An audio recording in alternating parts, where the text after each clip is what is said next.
Well, greetings and salutations, everybody. Welcome to the best damn movie-related show on the planet Earth, the John Campea Show, coming from right here on our quaint little YouTube channel. I am, of course, your host, John Campea, and this is the show where we talk about those things that we love. Movies and movie news, TV and streaming, all that good stuff. I'm joined in studio today by our technical producer, Jonathan Voico. Hello, everybody. Writer, director, producer. You might know him best as the producer of Agent Cody Banks, Robert Meyer Burnett. It's a tender mercies kind of day, John. It really is, and we'll get into what that means in just a second. But most importantly, of course, you guys are here. Thank you so much for being here, making our little show part of your day. And here's how today's show is going to go. We're going to start off by talking about a number of topics we got lined up for you guys. Then in the second part of the show, which is the most important, that's when we take your live comments and questions. If you guys have a thought, theory, opinion, question, or an issue you'd like us to discuss, as long as we deem it appropriate to be discussed, go ahead and use our super chat feature and send it on in. The super chats are still open, but I do turn them off at some point once they get filled up. So don't wait too long if you have a thought, theory, opinion, or question, and send it on in. And as long as we deem it appropriate, we'll address it in the second part of the show. All right, guys. With all of that down, let's get things started off here with an issue I wish we didn't need to talk about. A little bit earlier this morning, as being brought to us by NPR here, we found out that legendary Oscar-winning actor Robert Duvall has passed away at the age of 95.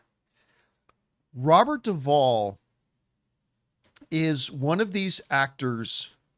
You know, I don't know if you can relate with this, Rob. There's just some actors that for some totally non-logical and irrational reasons, they have always been there since I've been alive, and I've always just assumed will always be there.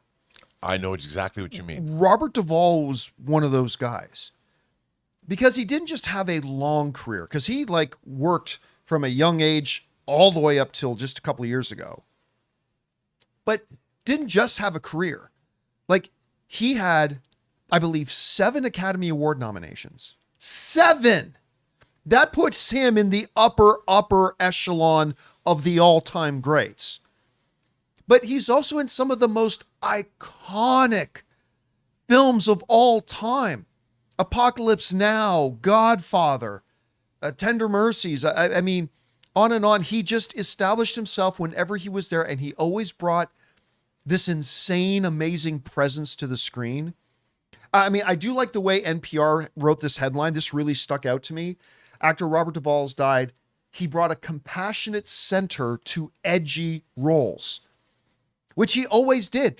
Every time he played a character, it had depth. It had multiple dimensions. You know, when I think about him playing Tom in The Godfather, the way he was able in that role to throw this switch where when talking to the family as the consigliere, he could challenge them, he'd push back, he'd argue for reason and being rational, blah, blah, blah.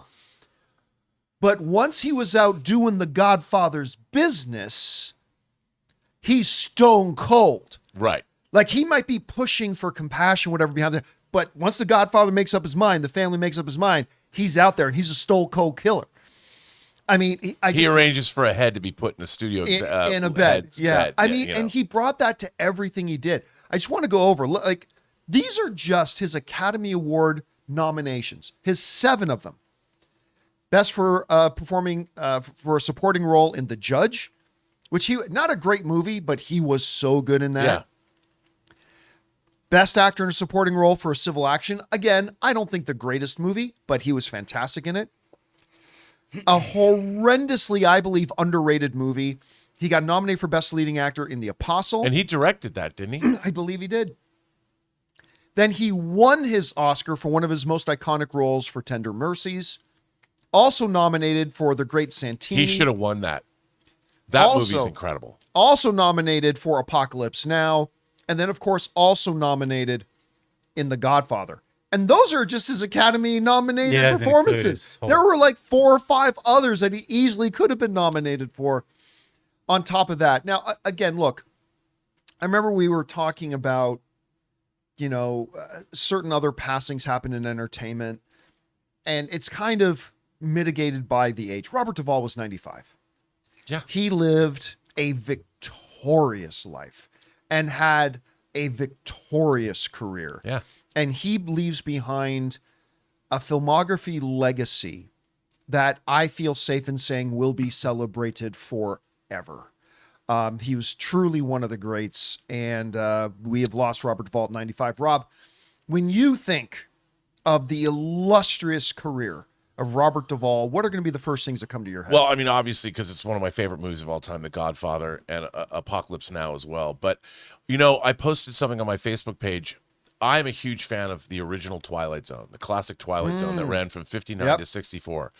There, in the fourth season of Twilight Zone, there was hour-long episodes. And there was an episode that he stars in. So that was what, 62? 1962. He stars, it's called Miniature, and it has a really interesting, it was pulled from release for a long time. You couldn't see it. But he goes back that far, along with people like Robert Redford, who there you go. I mean, his career is, I mean, he could play a leading man. He was an incredible as a leading man. But what was so amazing, you know, I always talk about verisimilitude, John. He embodied that. Like, there was never a role that he didn't just become. Like, there's an authenticity when he stepped on the screen that you can't manufacture it. It's just there. And like you said, he could be in a big Hollywood blockbuster, like he can be in Days of Thunder with Tom Cruise, you know, Rubbin's Racing. And you just buy it. Like, he had no problem. He was going to get paid. I'll be in Days of Thunder. And he didn't slum it. He gave you the best performance ever in that movie. It's totally fun. And you believe that he's a mentor to Tom Cruise's Cole Trickle. I mean, Cole Trickle. I would have laughed every time I had to say that name. But Duvall, and then when he would direct and a movie like Tender Mercies, he's so good in that film. And the great Santini, you know, the father, you knew he was right, but he was so hard on his kids. And it was, I mean, the guy was so good. And again, I can't be sad about, I'm sad he's not going to make any more movies, but I can't be sad that his life in pictures is unparalleled. Yeah. I mean, he's one of the great actors of all time. And he lived a great long life. The only thing I wish is that they just paid him to be in Godfather 3. I mean, that's the thing. It should have been Michael and Tom Hagen battling for the soul of the Corleone family. And it wasn't that. Yeah, that was one of the big absences of that film. Anyway, guys, the question is for you. When you think of the illustrious career of Robert Duvall, what are going to be the movies that you think of first? What were you going to pop in and watch tonight? Whatever you guys think, jump down to the comment section below and let us know your thoughts. All right, guys. With that down, sorry, I'm catching whiffs of food right now because my wife and her mom and her sister are in my kitchen right now cooking up a storm because I guess it's Chinese New Year's Eve tonight. And they're also making lumpia, which is like my favorite Filipino dish. Sorry. Anyway. All right. With that down, guys, I'm very distracted. Let's move on to this. You know, we've been talking about the potential threat that AI poses to creativity, filmmakers, people in the industry, all that kind of stuff. And largely, I think it's fair to say those discussions over the last couple of years have mostly been rooted in the theoretical. You know, theoretically this, theoretically that. Well, some of you guys may have seen a little video that came out in the last couple of days of Brad Pitt and Tom Cruise going at it, fighting on a rooftop.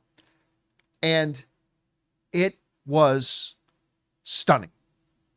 I mean, at least some of the fight choreography was a little wonky, but really, in terms of realism, if you took this video and went back in time to 2013 and showed this video to somebody, there was no way they wouldn't believe that this is absolutely real. Mm-hmm. But not just its realism, but it has sparked another kind of controversy and really brought up the issue of violating copyright laws and violating people's image rights to a whole new level, to the point that on a very rare occasion, this is now happening. The studios and the actors union are on the same side.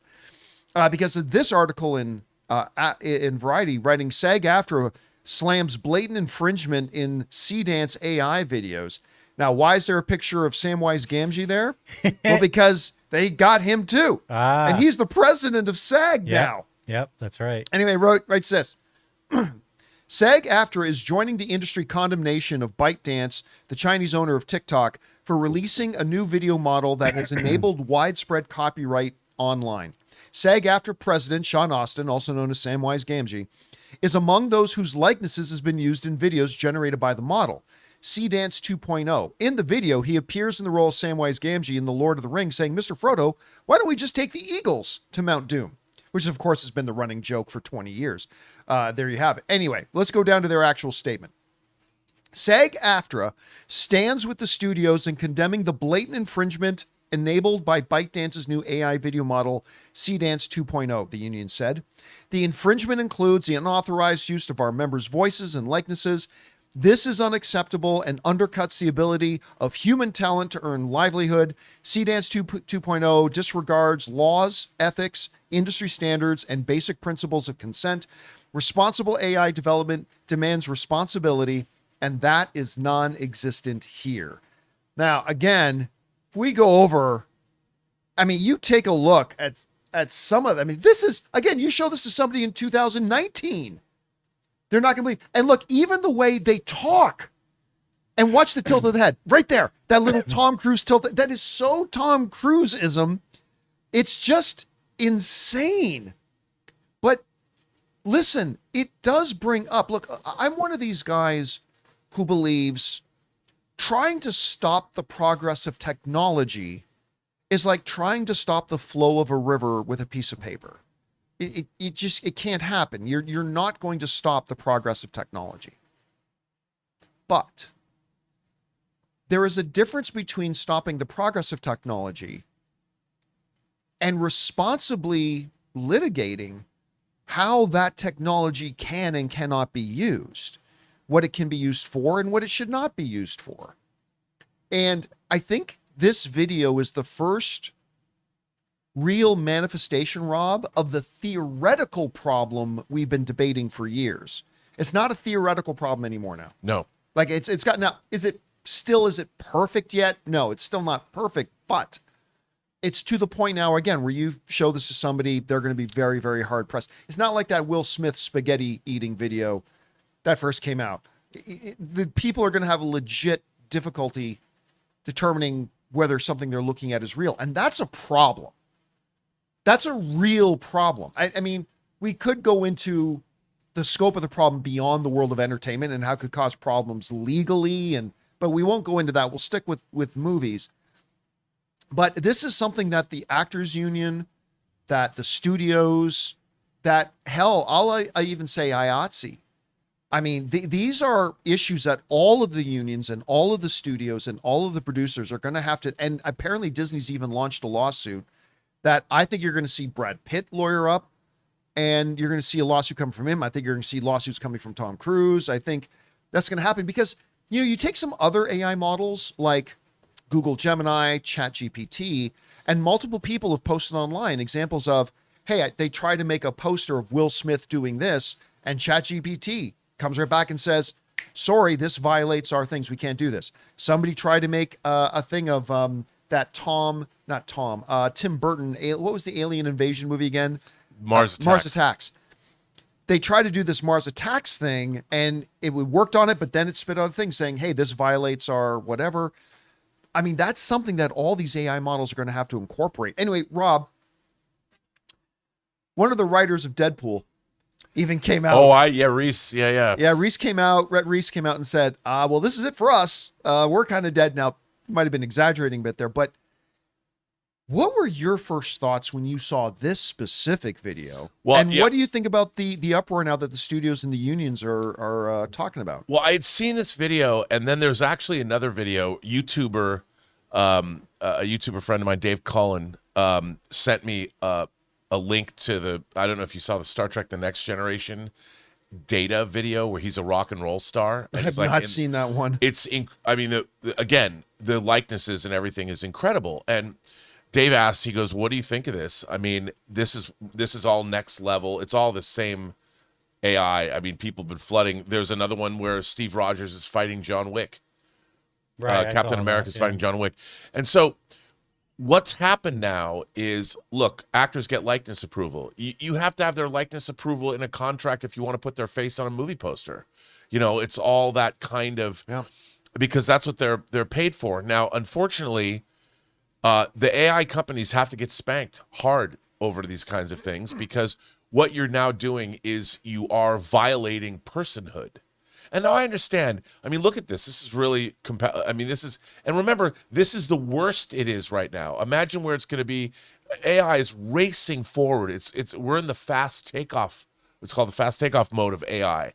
Now, I think AI can be a great tool, but this is what people fear, is that with the one keystroke or one prompt, you're going to have Tom Cruise and Brad Pitt starring in a movie together.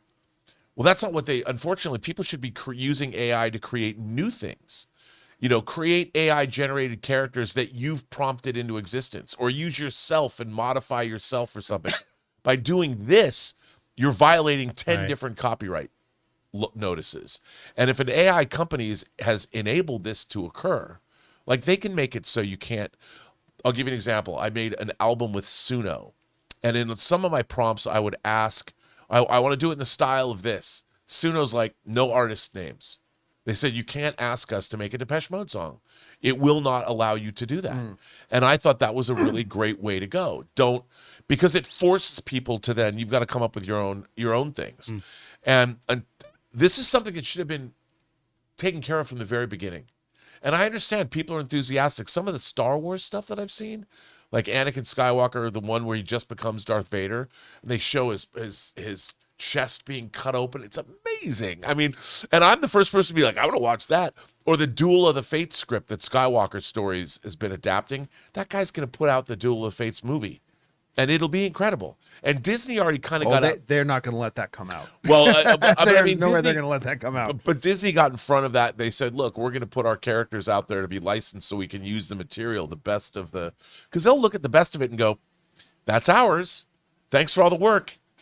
And they'll take it and do whatever they want. But it's not, look, this is irresponsible.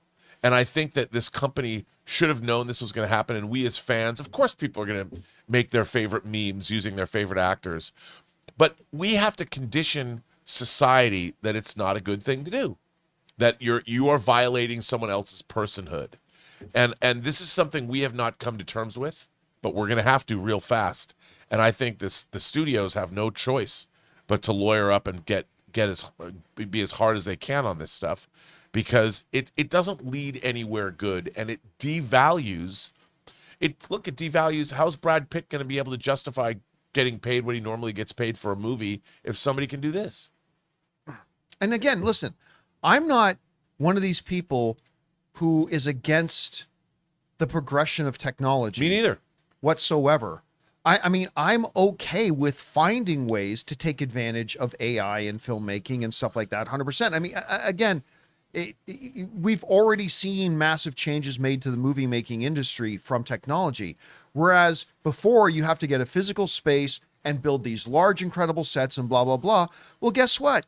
In the early 2000s, hell, in the late 1990s, early 2000s, they figured out, oh, just a couple of people in a room with a computer can make that background for us, instead of a team of 40 people or 60 people or 150 people building and constructing a set.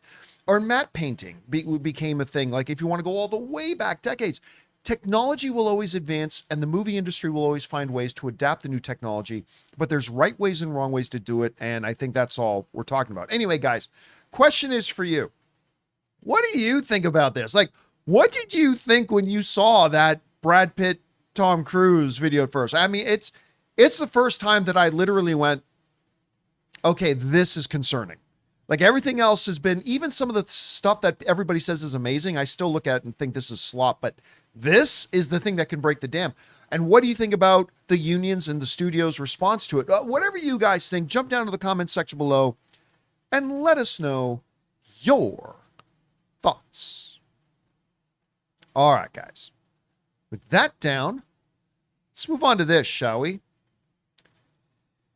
You know, right now, it is fair to say from an objective point of view that the most important story going on possibly in the last 5, 6, 7 years in the industry is the imminent takeover of Warner Brothers by somebody.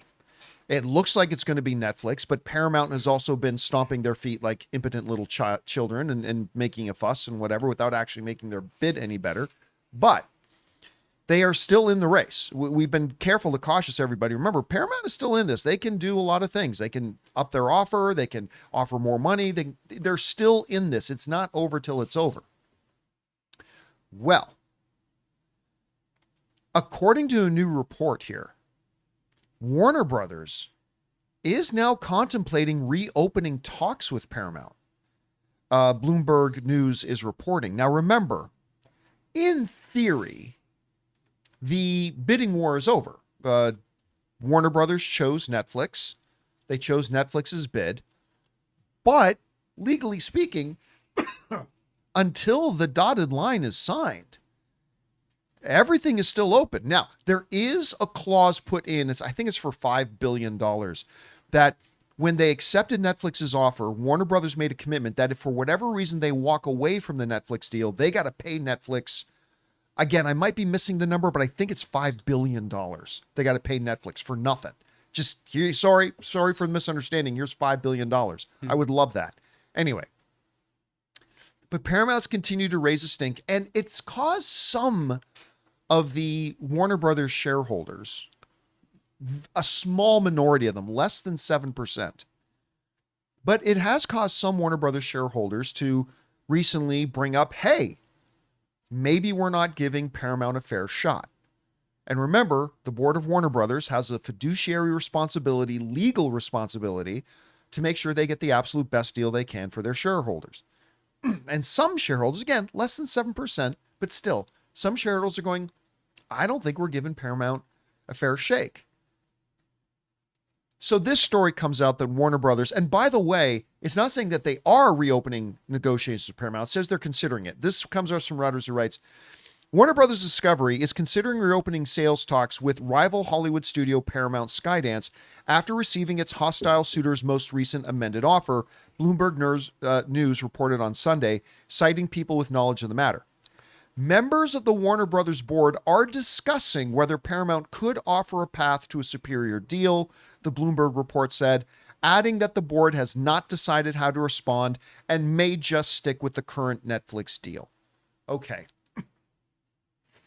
So basically, some of the board of Warner Brothers saying, hey, maybe we do need to relook at Paramount, but maybe we don't. So what's going on here? I'll tell you what's going on.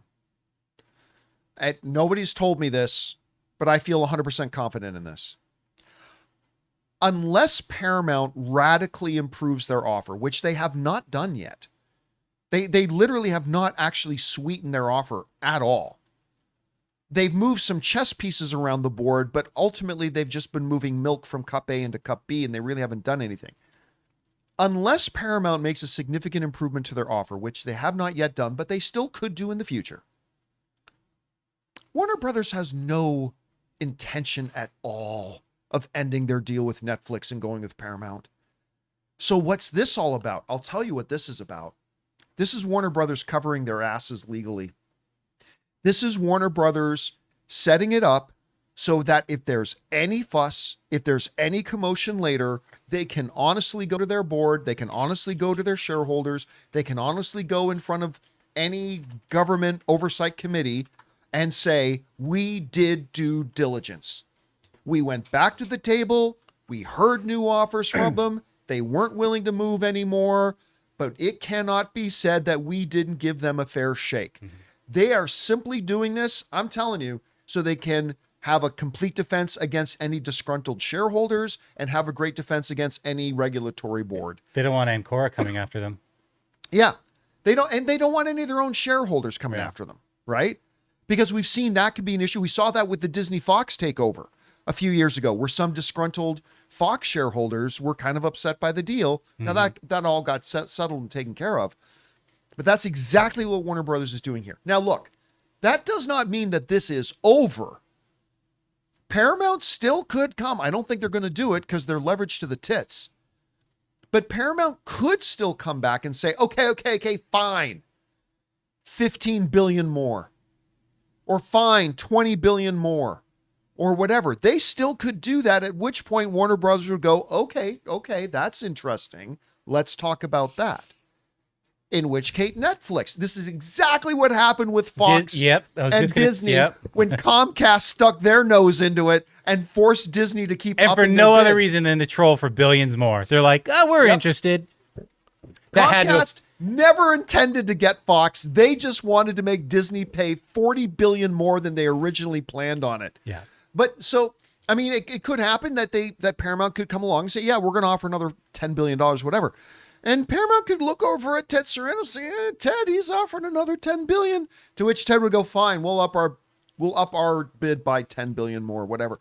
So whatever. But again, at the end of the day, in the absence of a significant raise in their bid, Warner Brothers has no intention of going with Paramount, nor should they. Their entire bid is a house of cards built on leveraged debt, foreign money, and a guaranteed note from a guy whose personal wealth has declined by $60 billion in the last 3 months. So that's what I think is happening here. Rob, it ain't over. Paramount could come back with a bigger bid at some point. But until they do, I still think this is a non-issue. You read this report. What are you taking away from it? Well, there's people are saying it's inevitable that Paramount might get Warner Brothers because the government won't allow Netflix and Warner Brothers to combine. They won't be able to stop it. Yeah, I would say this. I would say, look, my question is, this weekend, what was the number one movie? It was Wuthering Heights. Yeah. From who? From Warner Brothers. You had yet another movie, another example of the Pam Abdi, Mike DeLuca strategy of hiring exciting filmmakers to make auteurist-driven projects. That movie clocked in $80 million this weekend worldwide. Worldwide, not domestic. Yeah, domestic is 40, but worldwide still. Whether you like the movie or not, still a good opening for a romance. And so you have a studio, it's working. I don't have the shareholders should also take into account who's going to best utilize the company that we're shareholders of, who's going to increase the value once you own it. And I would say the current stewards of the studio are cooking with gas. They had a great 2025. They're coming out guns blazing 2026 with this is just but one. Their streak began in April last year when they had the seven number one movies opening in a row. Now we're in only February, and they have the number one movie in town again based on the strategy. And it was based at like over 40 million opening, right? Yeah. Wasn't it? So again, another number one movie with actually, technically it opened to like 32 or 36 million, but yeah, so it didn't open to over 40. But for the whole weekend? Yeah, which remember, for the case of the record, it only counts for a traditional 3-day weekend. Right. And its 3-day weekend opening because Monday brought 32 million. Over 40. 34 point. Yeah, because it's holiday. Well, either way, not bad. And I'm thinking, if I was a shareholder at Warner Brothers, I would think, well, who's going to take us deeper into the 21st century? Who is going to be better stewards of this studio?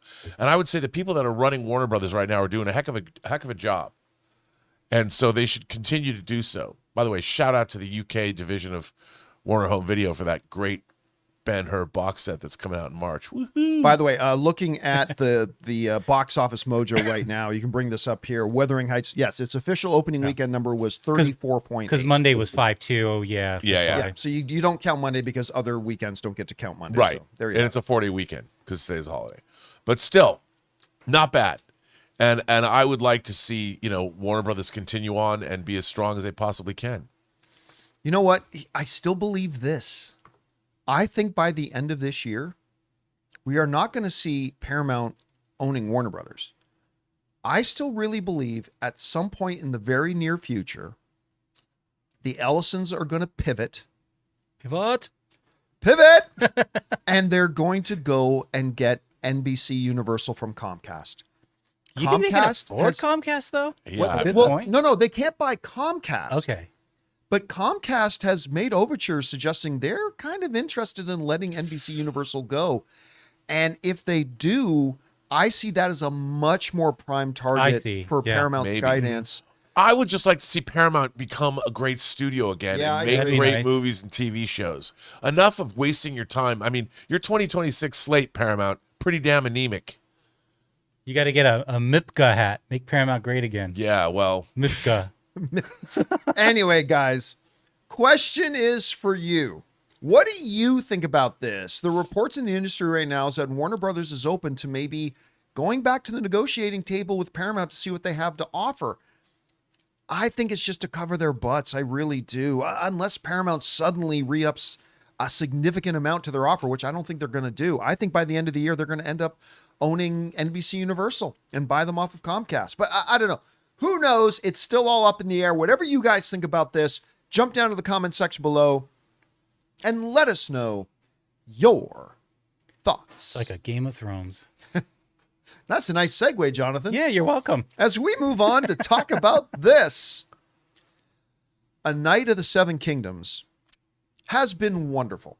It's been wonderful. Now I will put a little caveat on that in the sense that it's been almost like a great little novella. Like these little bite-sized episodes. We're only getting 6 in total. It's gone much more smaller scale, which I've really appreciated, like a Game of Thrones story, not telling the story of lords and kings, but rather more down-to-earth, grounded people who actually lived in that world of Westeros, right? And I've enjoyed it thoroughly. Last night was the second to last episode, episode 5. I think it was called In the Name of the Mother. I think is what it was called. And while I don't think A Knight of the Seven Kingdoms has been getting better every single episode, I think last night's episode was the best episode they've had yet. It had heart. It had emotion to it. It had a real visceral fight scene. yeah, it got real Thronesy. Oh, got very Thronesy to it. And then with a wild WTF moment to end it. Now, if you're somebody like me, I have not read all the appendices stuff that George R. R. Martin has written. Like, I've not read the stories of, Dunk the Tall and all that. So I don't know. Many of you knew exactly what was going to happen with Baelor Targaryen. I did not. And let's throw up the little spoiler thing here for anybody who has not yet seen episode 5, because we are going to go into it a little bit here. But I knew something was wrong when he's like, "Oh, can one of you help me with my helmet?" I'm like, "Oh my God, this is going to be Gus Fring all over again."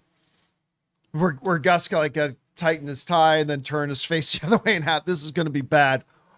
I was not ready for how bad it was going to be when he turned his head's all caved in and like, no.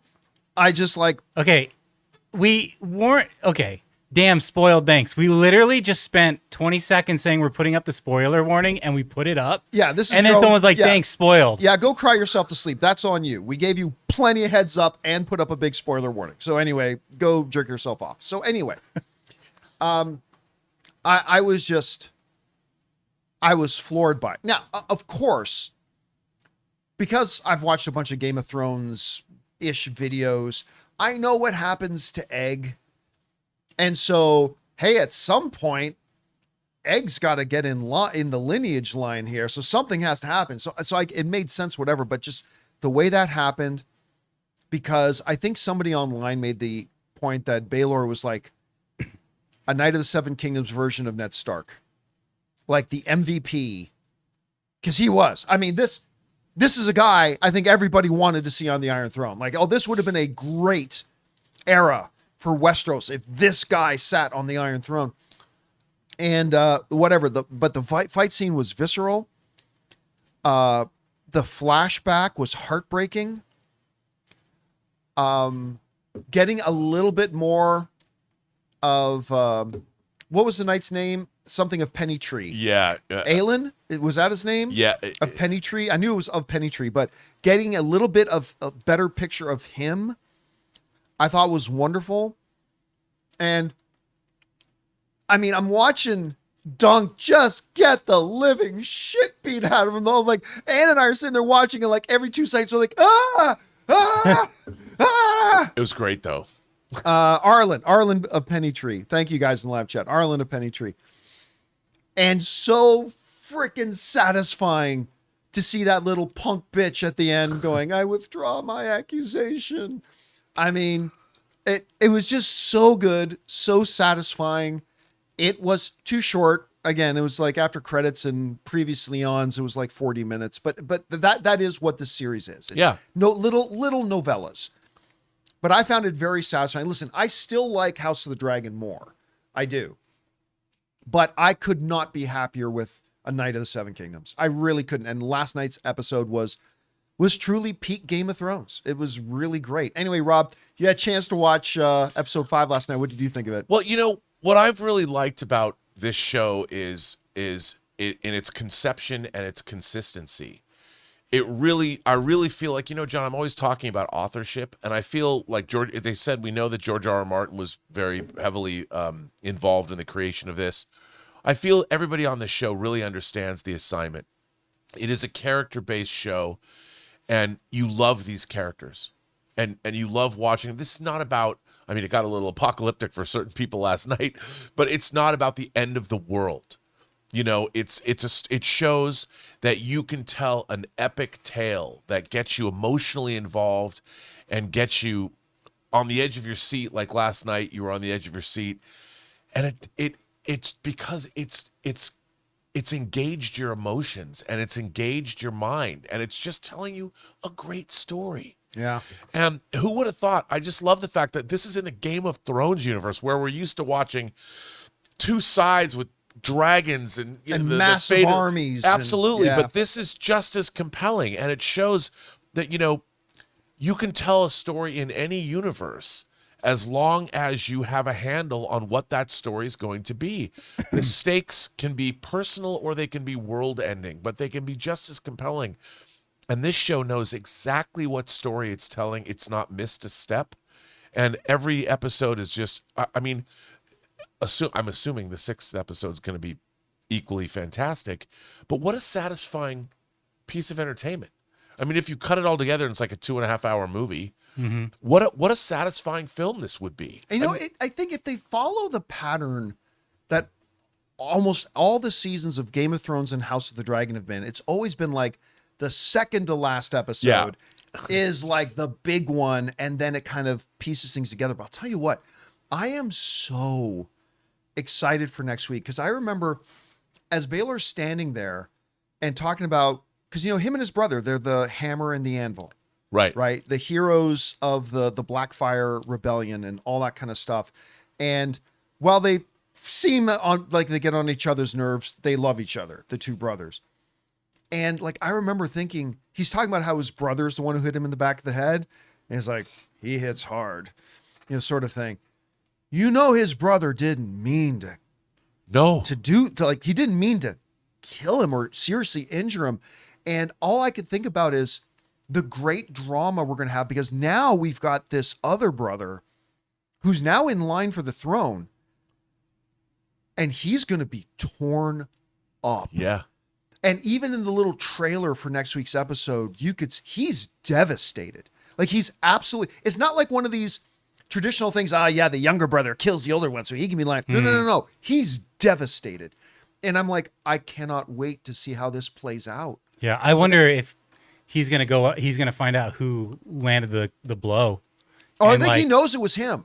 I think he knows it was him. You think? Oh, wow. Yeah, because remember, Baylor said, my brother hits hard. Like, I think he knows it was him, right? He knows he did it. And that's why it's not just the death of his brother. He knows he's the one who did it. Yeah.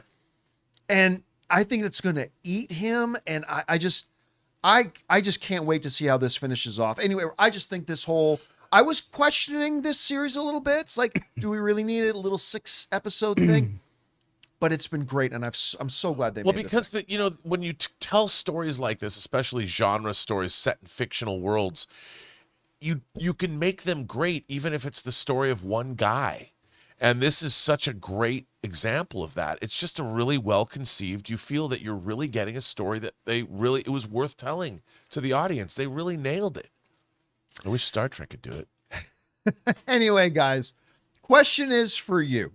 What did you think about episode 5 of a Knight of the Seven Kingdoms, I thought it was their best episode yet. I thought it was really great.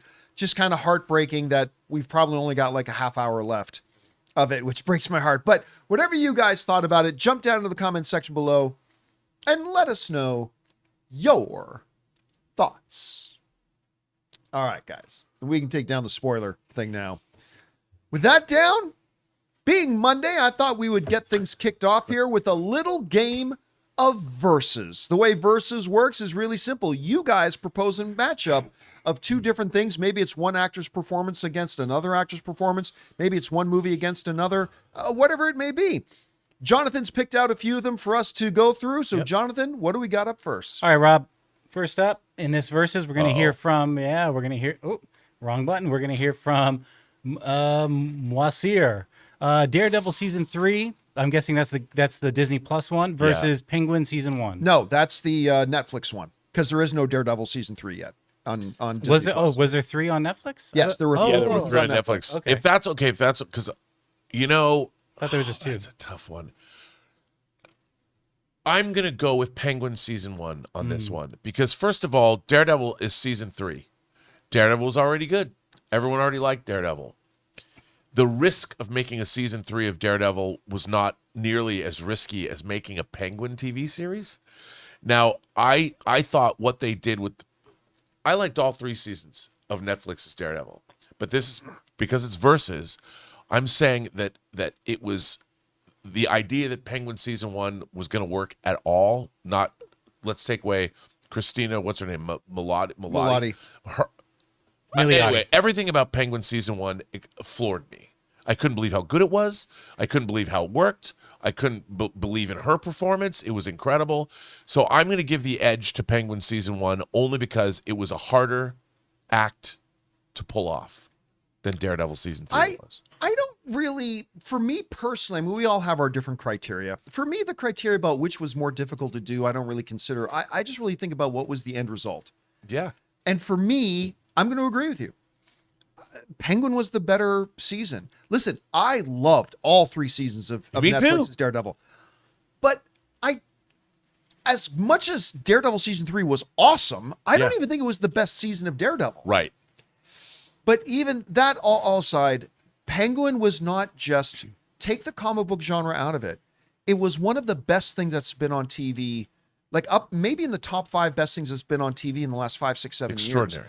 And it got nominated for all the awards, won a lot of the big awards, and deservedly so. So again, this is not taking anything away from Daredevil season 3 at all, but just Penguin was that surprisingly good. So I'm gonna agree with Rob. I'm gonna go with Daredevil, or I'm gonna go with Penguin. I mean, all right, what's next? All right, next up, John. We're gonna go back to you. We're gonna hear from Pardon X, Golden from K-pop Demon Hunter versus Let It Go from obviously Frozen. Okay, so I'm going to assume you kind of mean in the context of what ultimately is the most iconic kind of song. Listen, Golden, I'm obsessed. For those of you who don't know, while I don't think K-pop Demon Hunters was actually all that good, I don't think it was terrible, but I don't think it was all that good. I am nonetheless obsessed with the soundtrack. I am absolutely obsessed with it. Like, I listen to Your Idol and Golden and whatever that last one is, Nothing But the Truth Now, that one too. I'm obsessed with the soundtrack of it. And Golden was like the #1 song in the world, not just in movies. It's probably about to win an Oscar. We'll see if the one song, I Lied to You from Sinners can beat it, but I think it's going to be Golden. But I'm going to say Let It Go. And I'll tell you why.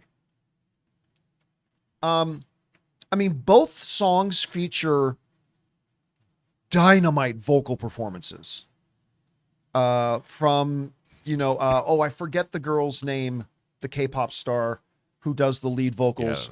Yeah, I'm forgetting her name, and Adele Dazeem, of course, who did Let It Go. Idina Menzel. But Idina Menzel, like, that song is still as iconic today. Like what, 10 years later? I can't remember when the original one came out. I can't remember. But it's still like a hyper iconic song. Will Golden stand that kind of test of time? I'm not convinced it will. And I love the song. I do. But I'm going to go with Let It Go. Anyway, Rob, what about you? You know, I agree with you about the K-pop Demon Hunters soundtrack. It's more my speed in terms of the kind of music I like and grew up liking. I think it's an incredible soundtrack. But as you pointed out, I'm going to agree with you about Let It Go, because that song, it already has a decade, like you pointed out, a decade behind it of iconic. I mean, I don't think there'll be a little girl that is born in the next 50 years that does not grow up hearing that song and can sing it. I mean, that's truly a generational song. Yeah. And it continues to be a generational song. And not that K-pop Demon Hunters isn't cool and the music isn't good, because it is. But Frozen is one of those things. I mean, it'll be a standard in 100 years. Whatever pop music looks like 100 years from now, but people still you'll have some weird pseudo. By the way, the girl's name is EJ. The girl who does the lead vocals for Gold. Yeah. Her name's EJ. I mean, I think Frozen will be it's a timeless song. All right, what's next? Okay, sticking with you, Rob. Who do you got here from David Sickles? Bigger box office, Doomsday versus every other 2026 comic book movie combined. See, I like this question more because normally the question we got, what's going to be bigger, Doomsday or Spider-Man Brand New Day? To me, that's easy. It's Doomsday. This is a tougher question. So I'm glad you're answering first. I want to hear what you're going to say about this. Because we're talking Spider-Man Brand New Day, Supergirl, and Clayface. And if there's any smaller movies that are coming out. Yeah, I can't think of anything smaller that's coming out. I'm going to say it's still going to be Doomsday. Wow. I think Doomsday will prevail, because even if Spider-Man Brand New Day makes 1.3 billion and Supergirl does 800 million. And whatever Clayface makes, I still think Doomsday is going to be monstrously huge, just because of what it is. I mean, it's going to be a movie that it's going to put people's jaws on the floor, even though I think the whole thing is going to be spoiled in the next 3 weeks. I mean, everything is out. It's so weird. Oh, listen. Sorry. I'll yeah, but I think Doomsday is going to take it, if only because it's going to be such a spectacle that everybody's going to want to go. They're just going to want to see it, because it's so huge. I mean, so I think I'm going to give it to Doomsday. Yeah, I mean, again, this is a much better question because Doomsday is going to make significantly more than Spider-Man. I understand that Spider-Man No Way Home nearly got $2 billion, but this is missing some of the elements that the last one was. It's not going to be as big. It's going to be monstrous. It's going to be huge. I think on a good day, you're looking at Supergirl and Clayface making 800 million combined. So the question becomes, if Clayface and Supergirl make about 800 million combined, does Doomsday make more than 800 million more than Spider-Man Brand New Day? Yeah. It's funny. I literally combined, and my combined of those three is 2.3 billion. That's literally what you just laid down. 2.3 billion. I think and I'm starting to think now. I've had my doubts about Doomsday's having the ability to break the $2 billion mark, given today's culture and the climate of everything right now. But the more, once I found out about everything in Doomsday, I'm like, people are going to lose their shit for this. It's going to be on another level. And here's the thing. If Spider-Man Brand New Day is good, it's only going to propel Doomsday even more. Yeah. Right? Yeah. So the better Spider-Man Brand New Day is, the better it is for Doomsday. Yeah, 100%. So listen, I think this one's actually going to be close, but I will agree with Rob. I'm going to say Doomsday makes more than the combined other efforts of Spider-Man, Supergirl, and Clayface. All right. What's next? All right. Sticking with you, John, when we hear from Benji Cord, who says Project Hail Mary box office versus The Martian box office. All right. So basically what we're asking is, can Project Hail Mary break $630 million? Because that's how much The Martian made, which might be surprising. Like, I don't think a lot of people realize it made that much. I think when I think about The Martian, I probably think it made 300 or 400 million. It made $630 million, and it was spectacular, earned every penny of it. Man, like, I am more excited for this movie than The Martian. And I love The Martian. I think this is going to be a better movie than The Martian, and I love The Martian. But 630 million, that's, for a movie like this, it's tough. In an environment like this? In today's environment. Because was that not The Martian, not 2019? It was Yeah, 2015. It was earlier than 2019. Oh, yeah, you're right. What am I thinking? The reality is more people were going to the movies when The Martian came out than there is today, all that kind of blah, blah, blah. I'm going to say The Martian still makes more money. I don't think Project Hail Mary makes 630. I think it's got a chance, and ask me again after I see it, but I think it can be a better movie, but I don't know that it makes 630 million. Rob, what about you? I'm going to say it is going to make more than The Martian. I'm all in. You don't want me, John. I'm all in on this movie. Yeah. I got to go. I can't go be in for a penny, in for a pound. I'm all in. I'm going to do, I'm in. I think I see I've noticed a lot of online chatter from not the usual sources about the trailer and things like that. A lot of people are talking about this movie. And I really think that the story itself, as you well know, is very satisfying. And if they are able to duplicate the satisfaction that you get reading that story, and when I say satisfaction, I mean going from the beginning to the very end, because the book has a very satisfying conclusion. And if the movie is able to replicate the feel of going through this story, the adventure that it takes you on, I think you're going to get a lot of people that haven't gone to the movies in a long time. They're going to be dragged out by their friends or word of mouth, and they're going to be like, well, okay, I haven't seen a movie in a year. I think this is going to get an audience that hasn't been going to the films, the picture shows. I think it's going to bring people back when they hear how good it is. Call them the picture shows. The picture shows. Wow. That's right. You and I already have our tickets. We have our tickets. What is man. it? March 13th. Friday the 13th. Friday the 13th. We're going. Is that 2 Friday the 13th in a row? That would be weird. Anyway, all right. What's next? Sticking with you, Rob. We're gonna hop over and hear from Josh. He says The Hangover versus Step Brothers. Again, I'm so glad you're first. I've got mine, but it's also hard. It's difficult. This is really hard. Yeah. This is really hard because here's the thing. For me, one of the interesting things about The Hangover was it brought a little verisimilitude to the party. Of course. Whereas Step Brothers is more of a movie.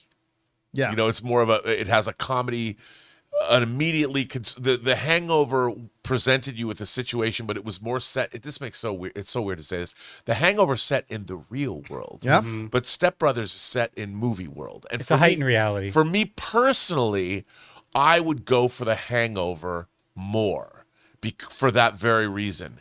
However, as a comedy, I don't know. For me personally, I'm going with The Hangover. You're gonna go with The Hangover. I'm going with The Hangover, but I'm right on the edge because Step Brothers as a movie is really funny. Okay, look, you are seriously talking about two of the MVPs in comedy of the last 20 years. Like if you're going to talk about the best comedies in the last 20 years, and by the way, how old is The Hangover? Or not The Hangover? Hangover came out in 2009. When did Step Brothers come out? I'll look it up. Yeah, can you look that up? So I'm saying in the last 20 years. At any rate, if you bring up a conversation 2008. Okay, so these are both within the last 20 years. Yeah. You bring up any conversation about the best comedies in the last 20 years, these two films have to be in that conversation. Yeah. With about 5 or 6 others. Yeah. I still remember the first time I saw The Hangover. I was blown away. It was a cultural phenomenon. Yeah, it really let's was. face it.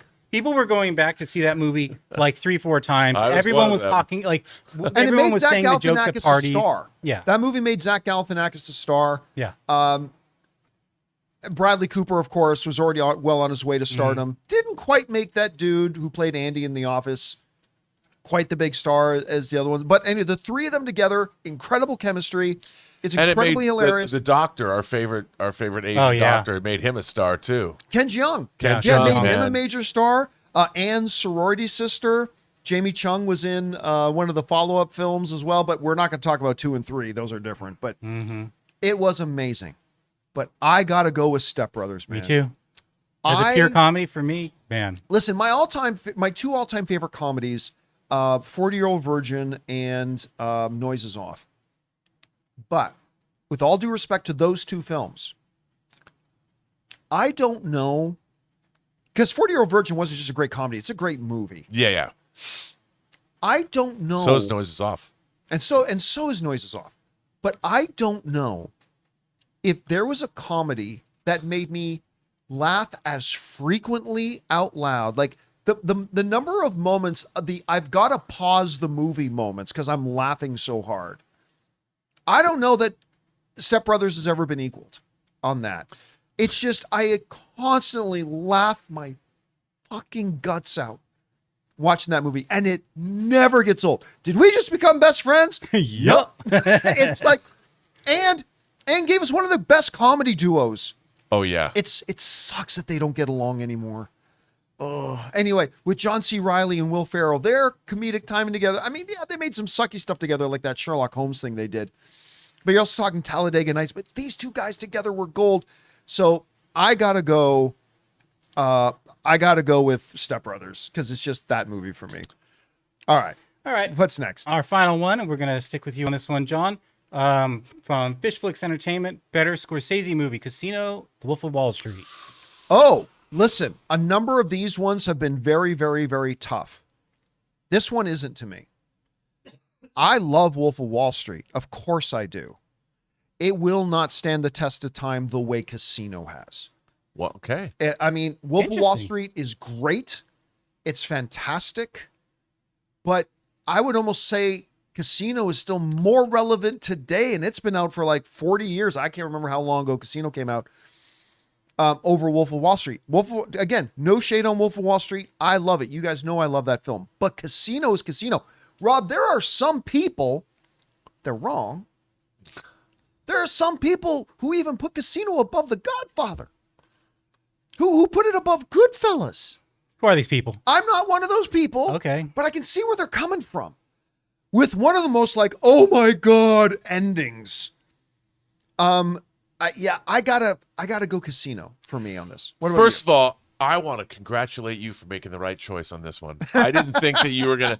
Now I gotta say, I love Wolf of Wall Street. It is one of the most entertaining movies ever made.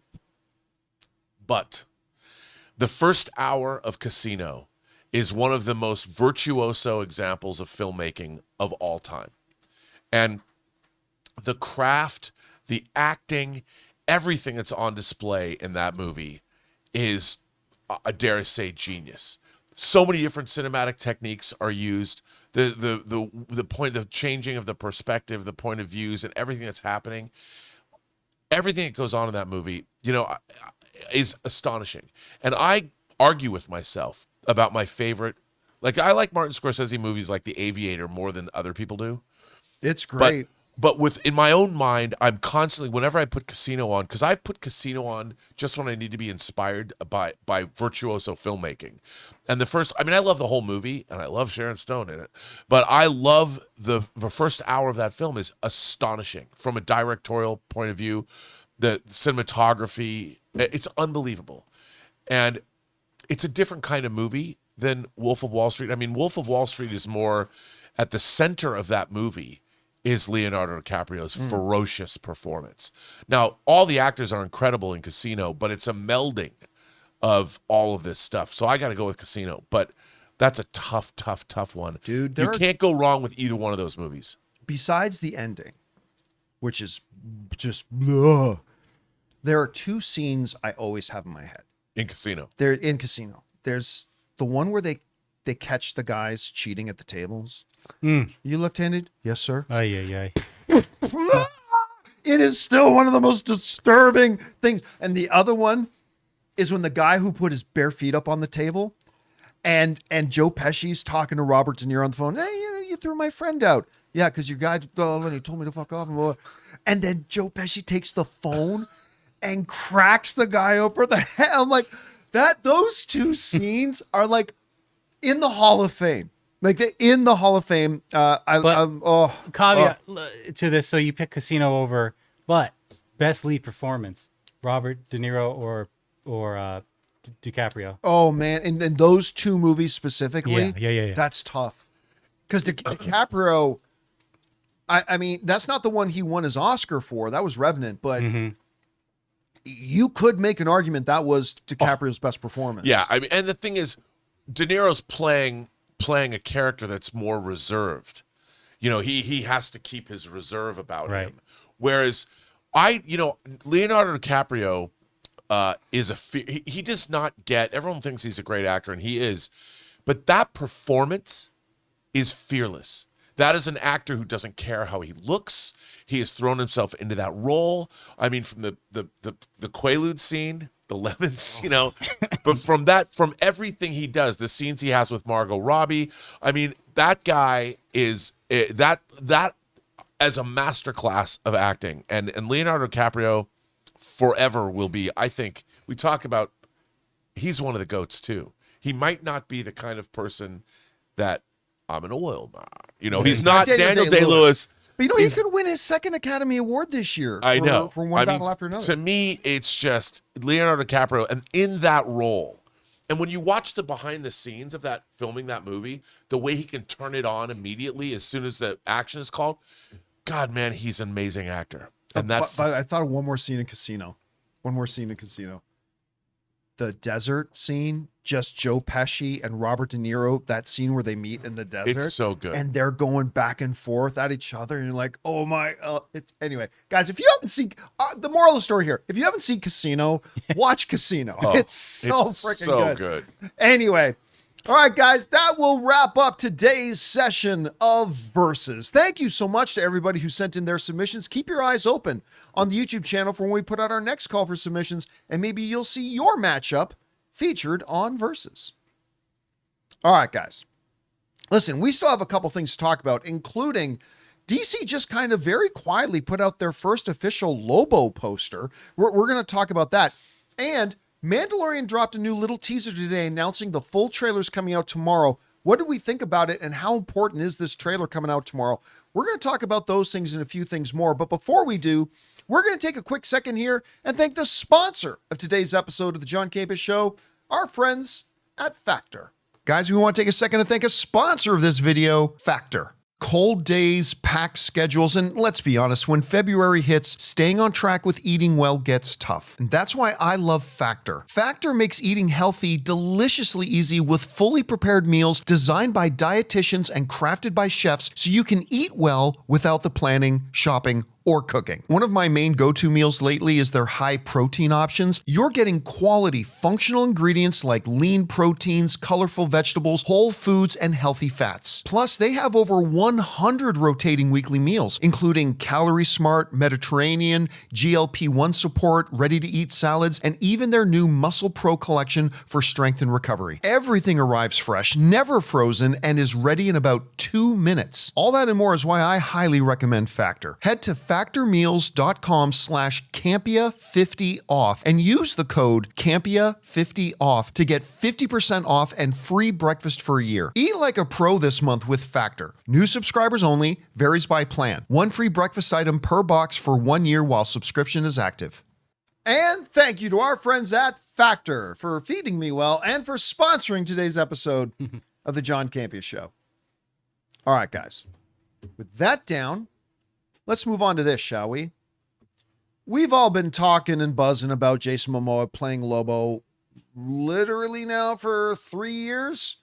Ever since he released, Jason Momoa put out that little thing on his social media clip of him walking out of the Warner Brothers building going, woo, woo. Like, didn't say why, but we all were like, oh, they just told him he was still going to be in DC and he's going to be Lobo. Yeah. You guys guessed that. We guessed that. Everybody guessed that. Then we got our first little tiny look at him at that first Supergirl spot. Then we got a bit of a better look at him in the newest Supergirl spot. But now, DC has just kind of really quietly kind of dropped out what the character poster of Lobo is going to look like. The folks over the Direct headlined this: DC Studios releases first ever poster for Jason Momoa's Lobo, and it looks great. Now, they didn't really release a poster, but I believe this is what their first poster is going to be. Because what they did was, if you go to DC's official website and you go into their merchandise section, remember, this is on DC's official site. They have a bunch of shirts for Supergirl, and one of them is, see if you've got it there, is this. Lobo, just the little words under. This is With his, actually, hook thing. remember, this is an image. That's not something Right. some site made up. This is from the official DC website. And I love that they've got the hook behind him, because that's an iconic weapon for him. Like, you've got to have that as much as Batman needs a Batarang. And this is the first look. And I think, Rob, if you took this image and went back to DC fans 5 years ago and said, 5 years from now, there's going to be a Supergirl movie that's going to have Lobo, and this is what Lobo is going to look like, Hell yeah. I think people would have been happy. Yeah. I think they would have this been looks very happy. fantastic. Now, again, this image looking great does not mean the movie's going to be great. Just because they made the design good, okay, good for them. It doesn't mean the movie's going to be great. But you do want to nail the design, and I think they nailed the design. And again, Rob, I think this just redoubles down on the thing that something we all agree on. Jason Momoa, who I loved as Aquaman, I really did. But if he was born to play a comic book character, this is the one that he's meant to play. Yeah. Yeah. And I think this doubles down that. Anyway, you had a chance to see that image. What did you think I about thought it? it looked great. You know, I mean, it looks like almost like a Simon Bisley painting of Lobo. I mean, he looks perfect. Bite me, fanboy. I love that He one. looks perfect. I think it's great. And, you know, I just like the fact that that Jason Momoa probably went to work with the biggest smile on his face every single day, having a blast.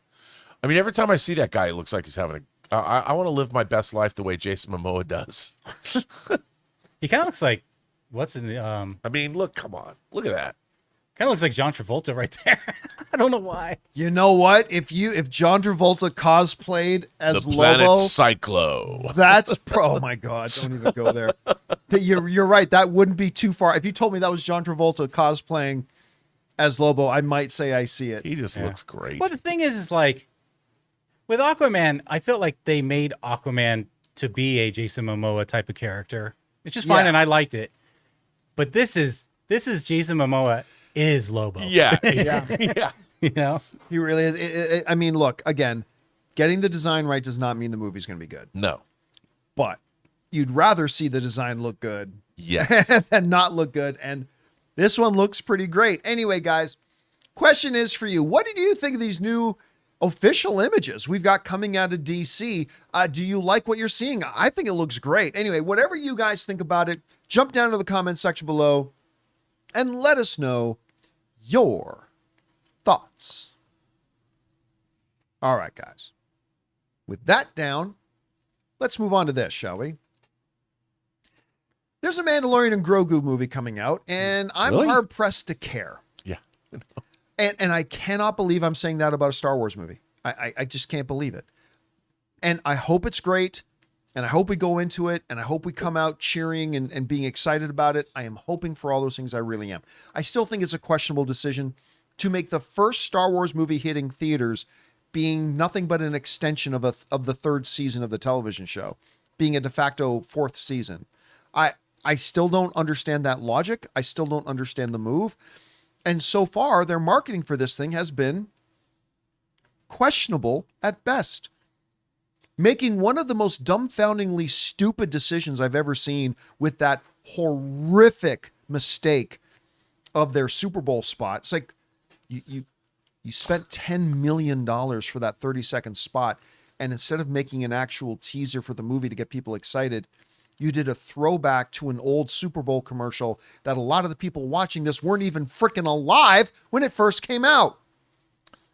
It was cute, but you don't spend $10 million on cute when you have the Super Bowl audience and you've got a movie that you need to hit and people just simply aren't excited for it yet. And that's what you did with your Super Bowl spot. Yeah. I'm not going to relitigate the whole thing again. But they should have done in Mandalorian going, "What's up?" and Grogu going, "What's up?" That would have been hilarious. See, that all would have been forgiven. Look, it's one of the stupidest things I've ever seen, but we're not here to relitigate the whole thing. But now we are getting a trailer, a new trailer, a proper trailer. You know, that first one was a traditional first trailer. Just gives you some glimpses, doesn't tell you anything about what the movie's about. That's a traditional first trailer, was fine.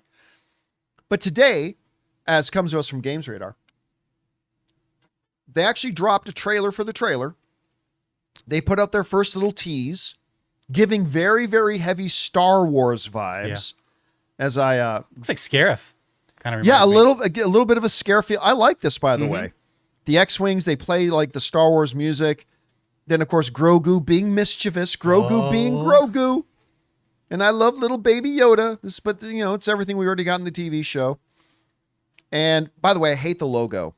The logo's terrible. It's terrible. I was just thinking it's an absolutely terrible logo. Really bad. It doesn't even look like it's a movie. It looks like it's packaging that's going on a brand new Mandalorian and Grogu cereal box. But whatever, that doesn't mean the movie won't be good. Whatever. And, of course, ending with this most important part, trailer tomorrow. Trailer tomorrow. Imagine Spider-Man drops tomorrow. No one even watches this. Hey, listen. There are rumors going around that they're going to drop a Spider-Man Brand New Day trailer tomorrow. I cannot verify that at all. I have no idea about the validity of that. I'm just saying I've heard the rumors too that maybe they're going to drop a Spider-Man trailer tomorrow. Rumors. That never gets old. It never does. Okay. So we're going to get this trailer tomorrow. My God, this is an important trailer. Mm-hmm. Not as important as the first Doomsday trailer that's going to come at some point. But, I mean, this is an important trailer. This is it's important to reemphasize the context that we're in. There has not been a Star Wars movie in theaters in 7 years. And they're doing it with a TV show. It is what it is. Here, we are where we are. The first trailer was underwhelming. Didn't turn me off. Like, it's not like the trailer took away any enthusiasm I had. It didn't turn me off, but it didn't do anything to move the needle for me. That's fine. First little teaser. Then they phenomenally shit the bed with the opportunity they had to make a splash at Super Bowl. Instead, they laid out a giant fart in the wind that no one's going to be talking about except negatively over the next couple of years. But tomorrow they're dropping a trailer. And I got to say, this little tease for that trailer, they hit all the right notes. They did. They immediately, by starting it off, let's go back to this for a second. By starting it off with iconic Star Wars imagery, X-Wing fighters. That looks great. With the John Williams Star Wars music playing behind it. You know what? If I was in that boardroom and said, okay, we're thinking about starting it off with major Star Wars iconography, with the John Williams music, I'd be Leonardo DiCaprio in the chair. Like, yes, you want to create that association right away and then play into what it is people love about Mandalorian. The little mischievous relationship between Mando and Baby Yoda. Oh, like everyone's going to go, it's like, okay, does the movie need to do much more than that? Yes, it does. But for a little 20-second teaser, 15-second teaser that's setting up the trailer tomorrow, they got this right. Now, we're not talking about the actual trailer. We're talking about a little announcement for the trailer. And I've given this movie a lot of crap, deservedly so and rightfully so. But I also give credit where it's due. For a little tease announcing a trailer tomorrow, this hit the right notes. But now this trailer's got to deliver, Rob. Because again, if this trailer, they've got to walk a fine line because they have to understand what made the show popular with the people who watched it. So you want to have some of that.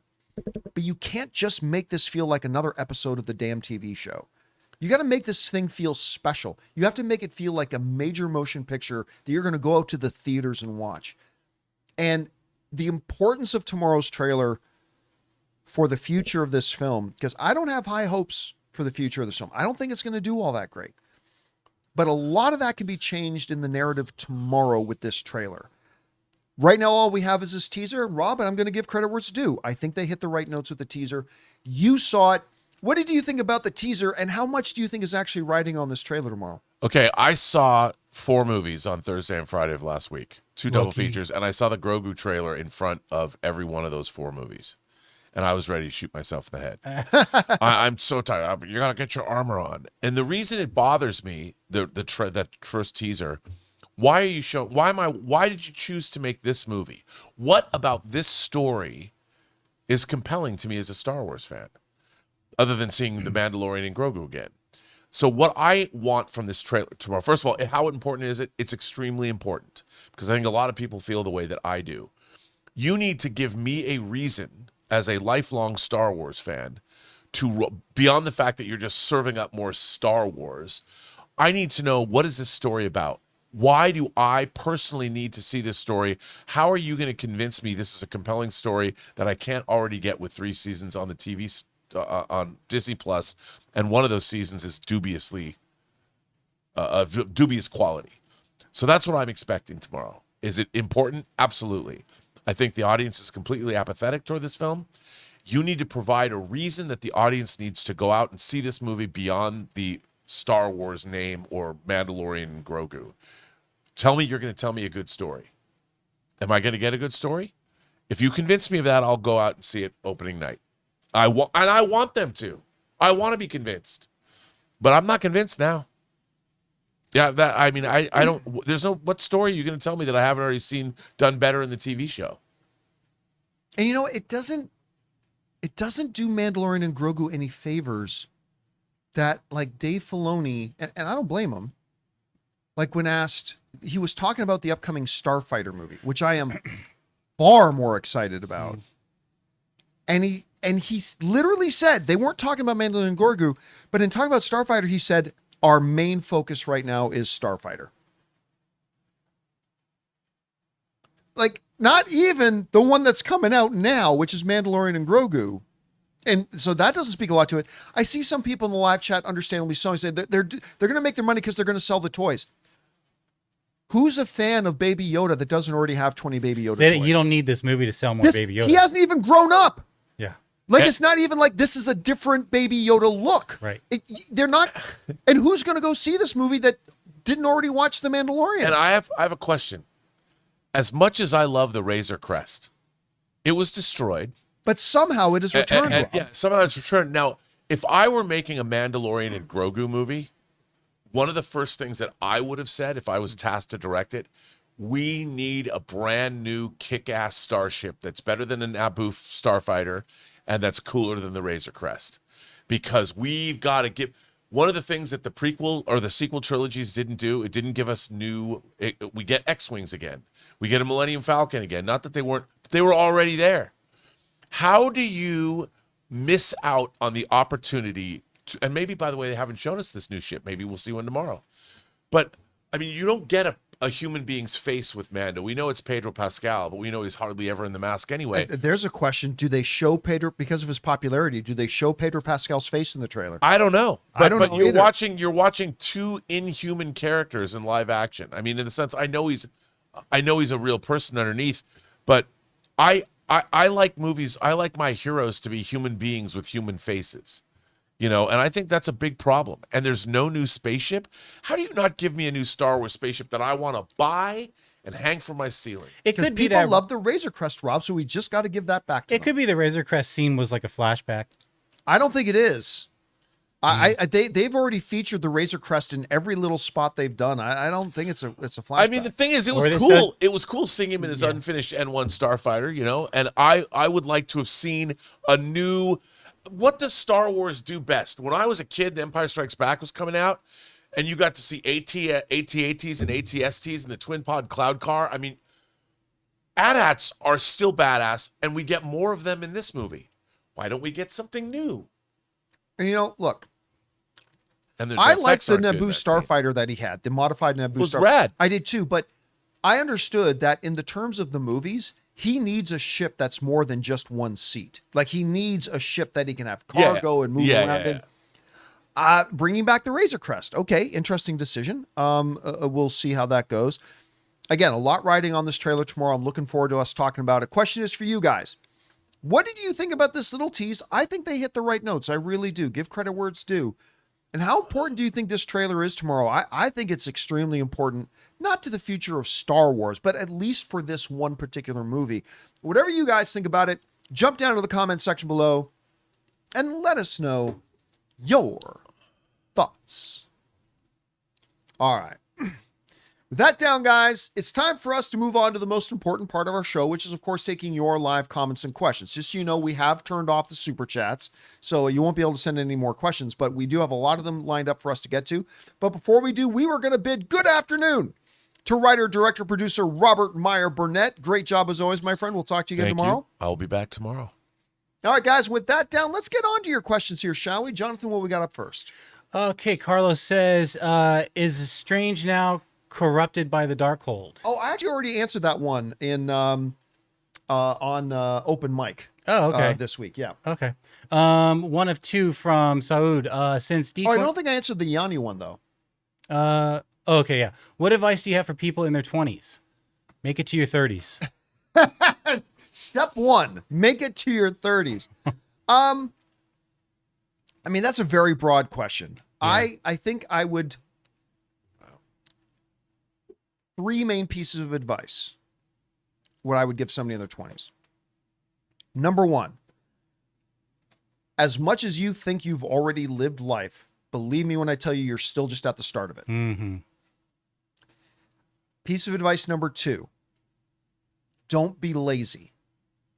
Do the things, as my dad, I mean, other people have said it, but the way my dad used to say was, do the things you need to do so later you can do the things you want to do.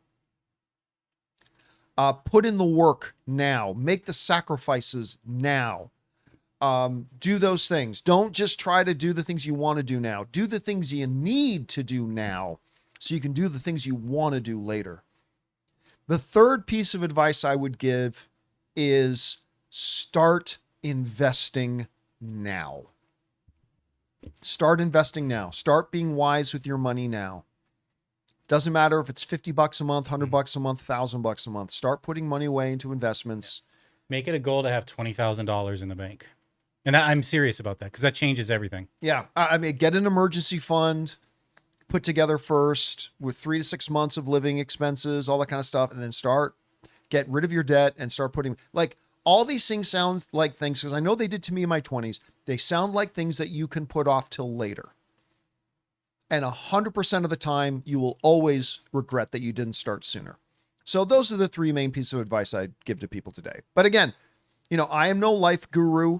I am absolutely no financial advisor. These are just the things that would be the piece of advice I would give to somebody in their 20s. All right, what's next? Okay, we got a three-parter from Saud. He says, since D23 Expo and SDCC are less than a month apart, do you think Marvel will skip SDC this year or reveal its 28 slate at SDCC and trailers at D23? This has happened before. And what Marvel has simply done historically is they've revealed some things at D23 and revealed some things at Comic-Con. This year is far too important to Marvel, given where they're at right now, to skip Comic-Con. Nobody has told me anything. I'm just giving you my guess, but I can't conceive any possible way that Marvel is not front and center stage, Saturday night on Hall H's main stage at Comic-Con. No way they skip Comic-Con. I'll be shocked if they do. Right. It's far too important. So yeah. All right. What's next? Trevor West. I know this is a sports thing, but props to Michael Jordan for getting another ring on Sunday as an owner. Not every day you are in victory lane for the car you own winning the Daytona 500. Oh, I didn't know about that. It's like Michael Jordan, Magic Johnson winning rings through the Dodgers with now. The Dodgers, being a part owner of the Dodgers. There you go. Good for him. All right, what's next? Tim says, I'm very late to the game, but I just started watching Shrinking. I can't think of another show that has writing this great. I laugh and cry every episode. I've never seen a TV show that makes me alternate as quickly back and forth between feeling like I'm going to weep and then laughing my guts out. And then 5 minutes later, feeling like I'm going to weep again. It is one of the most brilliantly written shows ever. Like ever. And every single damn episode is a home run. It is absolutely one of my favorite things on television. If you're not watching Shrinking, Go back, start season 1, and watch Shrinking. You will not regret it. It's one of the greatest things ever. All right, what's next? Mike McHale. Hi, John. I turned 40 yesterday. Hey, happy birthday, man. One of my all-time faves, Short Circuit, also turns 40 this year. It was really it's what really first got me into movies as a kid. Thoughts on the films and chance of a sequel reboot. I don't know with a reboot on There that. had been talk, but I don't know if you remember, Jonathan, but back in the AMC days, Yeah, there were some whispers going around that they were looking at doing, Johnny Five Alive. yep, another Johnny Five movie. Never materialized, and I don't know that you can make one and have it have any success, honestly, today. That all being said, I mean, yes, Johnny Five Alive. I mean, it was great as a kid. Steve Guttenberg, which years later I had the opportunity Goots. to actually sit beside the Goots. He's a really nice guy. Yeah, at a screening in Hollywood. Yeah. I was there, and he was super nice. He was really, really nice. So again, love the movie. I mean, yeah, you can't remake it today. I just don't think it works today. So, but it is forever a product of its era, and it was great as that. But I don't see them doing another one. I'd always Who get in trouble as a kid because I'd say, "Hey, Laser Lips, your mother was a snowblower." Arturo, $20 super Oh, chat. thank you, Arturo. My fiance and I are getting married in November. Congratulations. This might be corny, but I'm excited for Doomsday to come out since it'll be our first Marvel movie we view as newlyweds in December. Thanks for the memories. You know, my first Marvel movie with Laura was the first Thor. Cabrana. I remember my first. Let me pull up the release date of this because I want to make sure I get the date right.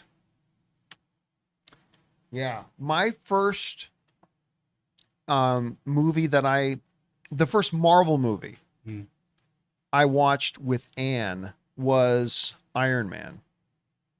Iron Man, the first Iron Man. It was our first date, and I had an invite to a very early press screening.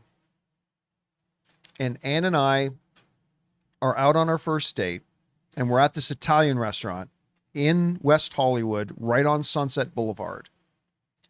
And we're in this Italian restaurant, and I'm thinking I'm cool. I didn't realize how stupid it was, but I thought it was all cool at the time because I'd only been in LA for a little while. I'm like, yeah, I'm going to take you to this early advanced Hollywood screening. We're going to go see this new Iron Man movie, blah, blah, blah, blah. And I get this phone call while we're having dinner saying, hey, they're letting us in now. Where are you? Because another buddy of mine was at the screening. I'm like, what are you talking about? The screening doesn't start till 7:30. No, dude, the screening's at 6:30. And we missed it. So I instantly looked stupid in front of Ann on our first date. Hopefully dinner was good. The dinner was great. Now, eventually we did go see Iron Man, but it did make me pivot to going, well, the restaurant was literally a 5-minute walk from my apartment in Hollywood. And I said, want to just go back to my place and watch a movie there? Slick. Nice. And we did. We went back and we watched 30 Days of Night. Okay. We watched 30 Days of Night at my place, and we've been together ever since. So clearly it still went pretty well. Nice. All right. What's next? Rommel says, hey guys, Dookie Shoes here. Gut feeling, but I think this could be a top 2 year ever for Marvel. Wonder Man, I guess he's talking about quality. Wonder Man, Daredevil, X-Men 97, Brand New Day, Vision Quest, Doomsday. Thoughts? Is Vision Quest coming out this year? Like, is Boy, that? I'm not sure about that. I don't think they've confirmed a release date for it. Anyway, look, every year could be the best year for Marvel. We just don't know. Like, so far we saw Wonder Man. It says mid to late 26. All right. So far we've had Wonder Man, and that was great. But, like, let's get a little bit more. Like, again, could we say that 2026 could be their best year? Sure. But every year could be their best year. Could be. Or it could be their worst. 2026 could end up being their worst year. I mean, honestly, X-Men 97 doesn't move. Like, I liked X-Men 97 as much as everybody else, but that's not moving the needle for people. I really like the new Daredevil series, but most people don't seem to love it as much as I did. Spider-Man could suck and Doomsday could suck. I mean, so could it be the best year ever? Sure, but no more than every other year could be the best year ever. It could also end up being their worst year ever. So let's get a little bit more into the year. Let's see a couple more things. Let's at least get past Spider-Man. Then let's start talking about possibilities. All right, what's next? Mandy Valen says took 4 years for Dr. Dre and 5 other halftime shows to get 386 million views on YouTube. Bad Bunny's is about to get 100 million, but views will decrease naturally. Would he get 386 million mark sooner or after 4 years? I mean, who knows? I mean, It's by hard the to way, judge you're that. probably looking at one particular video. There's probably 85 different copies Right. of all of these. And then people watch all these reaction videos. Yeah, so I mean, I don't know. By the way, it gets a lot of criticism, but that Dr. Dre, I love it. Snoop, Eminem, I loved it. that Mary J. Blige, that's a top 5 for me. I loved that halftime show. Nothing My- beats Prince to me, but I love that one. A lot of people say Prince. For me, it's the U2 one. And it's not just because U2 is like my all-time favorite band, but it was right on the heels of 9/11. Yeah. And they did that huge thing where they had the giant material come down from the hilter tops of the stadium. And then they ran all the names of the victims of 9/11 wow. as they were performing. I'll have to watch video of that. I don't Yeah. recall- So, I yeah. mean, that one, the Prince one, I thought Kendrick's last year was fantastic. But yeah, I love that Dr. Dre Snoop one. I thought that was great. And the Bad Bunny one I thought was amazing too, but I mean, who knows? It took years for it to get those numbers, so we'll see what happens. All right, what's next? Keaton says, how vital is it the DCU succeeds without Gunn in the director's chair? Pretty. Well, I mean, very important Yeah. because the vast majority of the films are not going to be with him in the director's chair. So we got Supergirl coming out. I have a lot of faith in it. I think the director's a very good one. I like what I've seen so far. The source material it's based on is great. We'll see. Then Clayface is going to be a very different kind of movie. And that's probably going to be great. But yes, 100%. If the only movies that DC does that works are the one that James Gunn directs, then they're going to be in for a very hard couple of years because he can only direct so much. All right, what's next? All right. Keaton is back. Can't give too much detail to this, but so much anxiety watching Dunk's Duel last night. Yeah, I mean, it was shot. I mean, again, it wasn't Battle of the Bastards. No. It wasn't the Battle at Helm's Deep. It was a 7-on-7 fight. It was much more close quarters, much more tight camera shots, but they did a great job building the tension, and it was extreme. It was enthralling watching. I loved it. Yeah.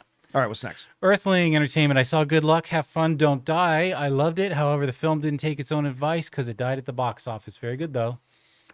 But nobody, I mean, look, we all knew nobody was going to go see it. They really didn't do much of a marketing campaign for it at all. Yeah. As a matter of fact, I remember when we were talking about it, when we had Sean Chandler on the show a few weeks ago, when I did the little spot with him, and he mentioned how much he loved that movie. I got a lot of comments from people saying, "What movie?" Like they'd never even heard of it. So not surprising. And I know Rob went to go see it. He didn't love it. Rob and I were talking about it beforehand. He actually didn't love it. But I know Sean said it was his like one of his favorite films of the year so far. It's on my list. Yeah, I got to see it. All right, what's next? Daniel, just started reading Project Hail Mary. Loving it so far. Also doing a double feature tomorrow. Going to see Crime 101 and Goat. Yeah, dude, I take away Doomsday. You know, take away Dune Part 3 and take away Avengers Doomsday. And that is my next most anticipated film of the year. What? Crime 101? No, Project Hail Mary. Hail Mary. Yeah. That is my most anticipated film of the year. You know, it's weird. We're in a year that a Star Wars movie's coming out. And We're it's not- not even in my top 5 of my most anticipated films of the year. Like that's never happened with me. Like ever. But yes, take away Dune Part 3, take away December 18th, and Project Hail Mary would be my number 1 most anticipated film of the year. I cannot wait to watch this. I'm so excited for all of us. All right, what's next? Daniel follows up, says next month, Teenage Mutant Ninja Turtles 2: Secret of the Ooze is being re-released. It's 35th anniversary, and I'm going to see it. Have fun. I will not. They re-released the first one. I mean, that has a place for me in my childhood heart. But Secret of the Ooze, for some reason, even as a kid, just didn't do it for me. I am not a big Teenage Mutant Ninja Turtles guy. But you had, okay, your introduction to them was that comic. And so, yes. And knowing all of that, which I Yes. 100% understand, my introduction was the cartoon and the movies. And only later did I see like the cooler like material that came out. And then I discovered the story of the creators and how it all came to be. But that's why I think. Yeah, like, again, what Jonathan's alluding to is the fact that when I was a kid, Teenage Mutant Ninja Turtles were dark, violent, hard-edge, black and white comic ninjas fighting the Foot. Like killing ninjas. Like they spoke in dark terms. They were not skateboard riding, pizza loving cowabunga dudes. It was like this dark comic, the way that's the true thing. That's why I think I like The Last Ronin so much. But I gotta say, what was that recent movie they did with the 3D Mutant animation Mayhem? stuff? Mutant Mayhem? It's pretty good. I gotta say, I really did enjoy that. I was really heartbroken to hear that they pulled the plug on the sequel, but I was really looking forward to seeing that. Thanks, Paramount. Yeah, thanks a lot, Paramount. John Brooks, have you heard any updates regarding Voltron movie? Is it still slated to be on streaming? Do you think they will talk about it at CinemaCon? Okay, look, let's just, again, guys, CinemaCon is a movie, is a convention put on by and made for movie theater owners. There is not going to be any talk of a streaming movie at CinemaCon. CinemaCon will not be promoting or talking about movies that are not going to the movie theaters. That is persona non grata at a CinemaCon event. As far as they're concerned, Voltron can go fuck itself. And now, unfortunately, I've heard no word at all of them changing direction and bringing it to theaters. I mean, originally, this Voltron movie with my boy, Henry Cavill, was supposed to be a theatrical film, and then very shortly after production started, they shifted gears and said it was going to be a streaming movie.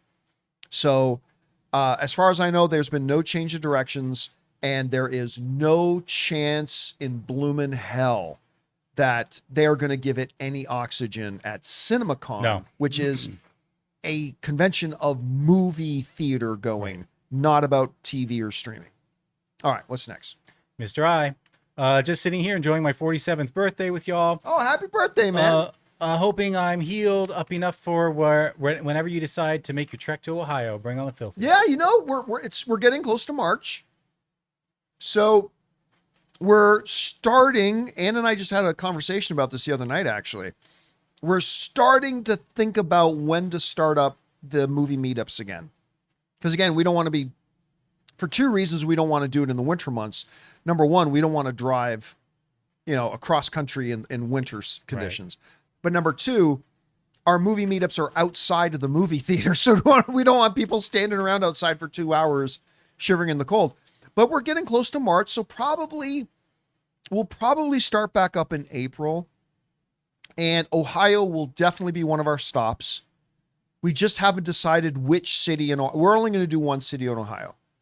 And we haven't decided which city it'll be. I mean, small chance it could be Akron, but the two main contenders are obviously Cleveland and Cincinnati. So we'll have to figure out which one we're going to do. All right, what's next? We got C. Patty. Future Millionaire.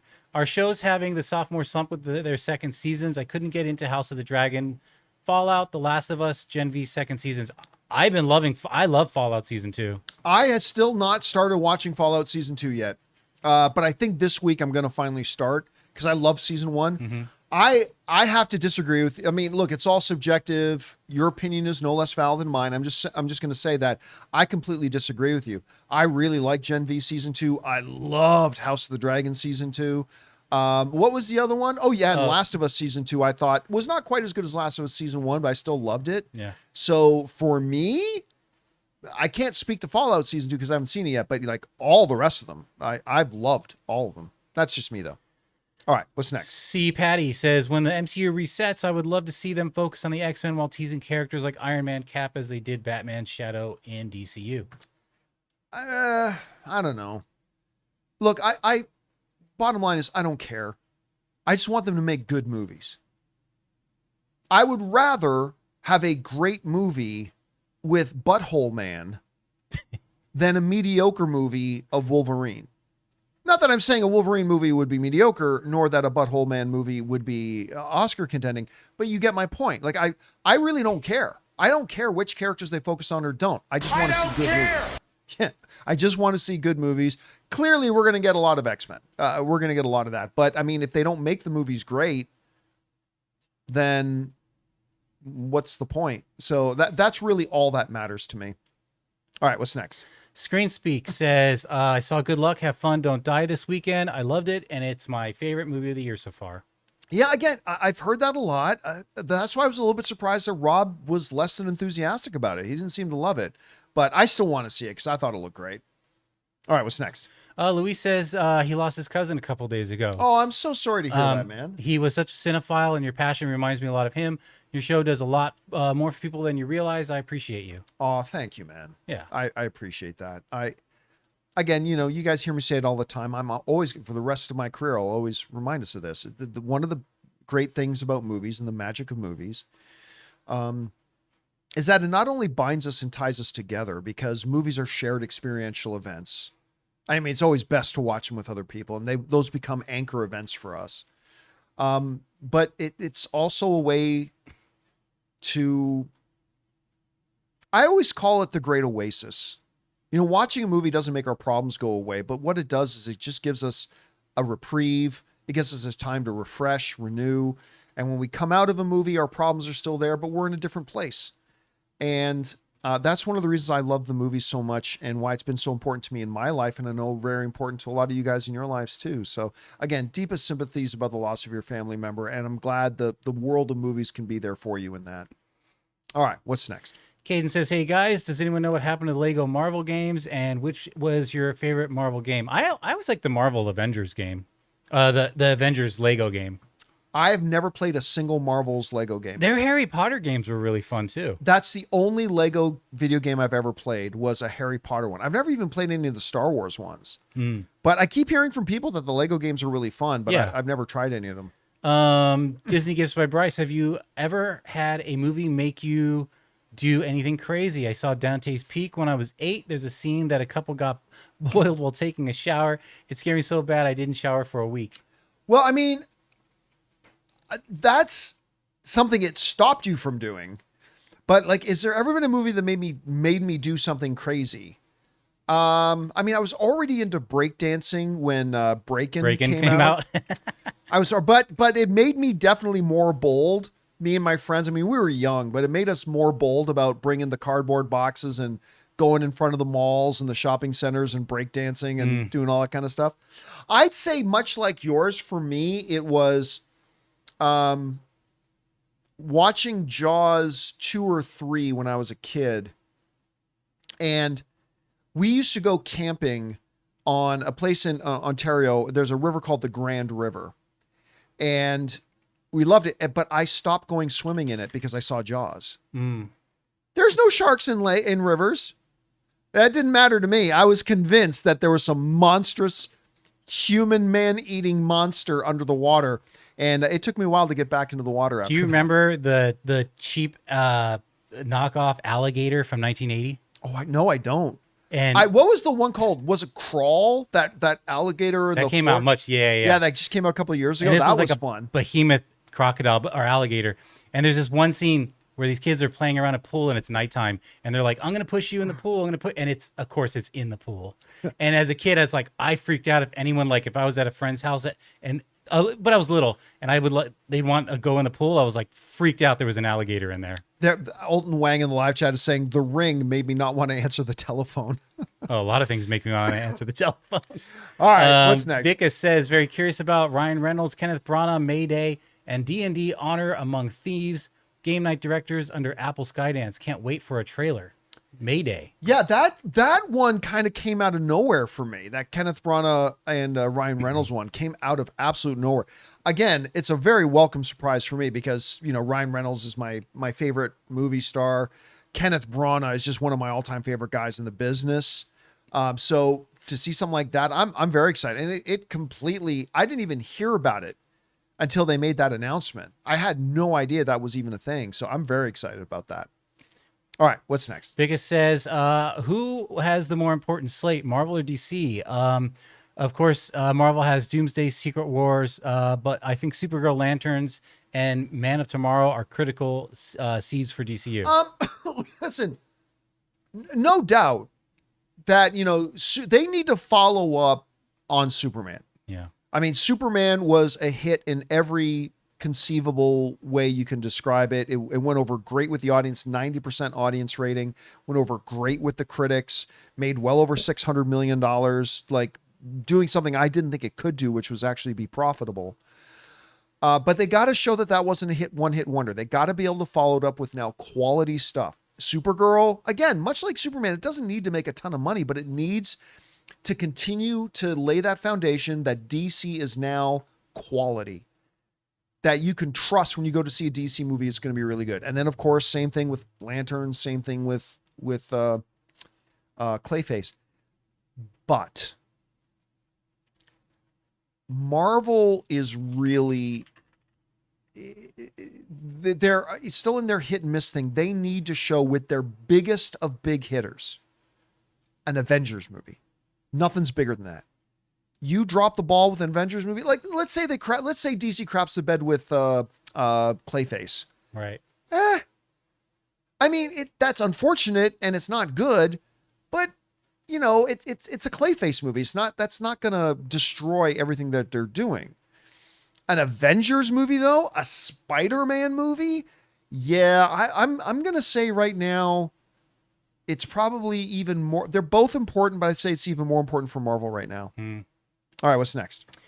Dean Talks Movies gives some support. Thank you. Thank you, and man. then Hollow Lord says, Memory of a Killer. I had seen 4 episodes, really good. Patrick Dempsey is a hitman who tries to balance mob and normal life, who slowly begins, to show signs of Alzheimer. Yeah, listen, I really like Patrick Dempsey. Me too.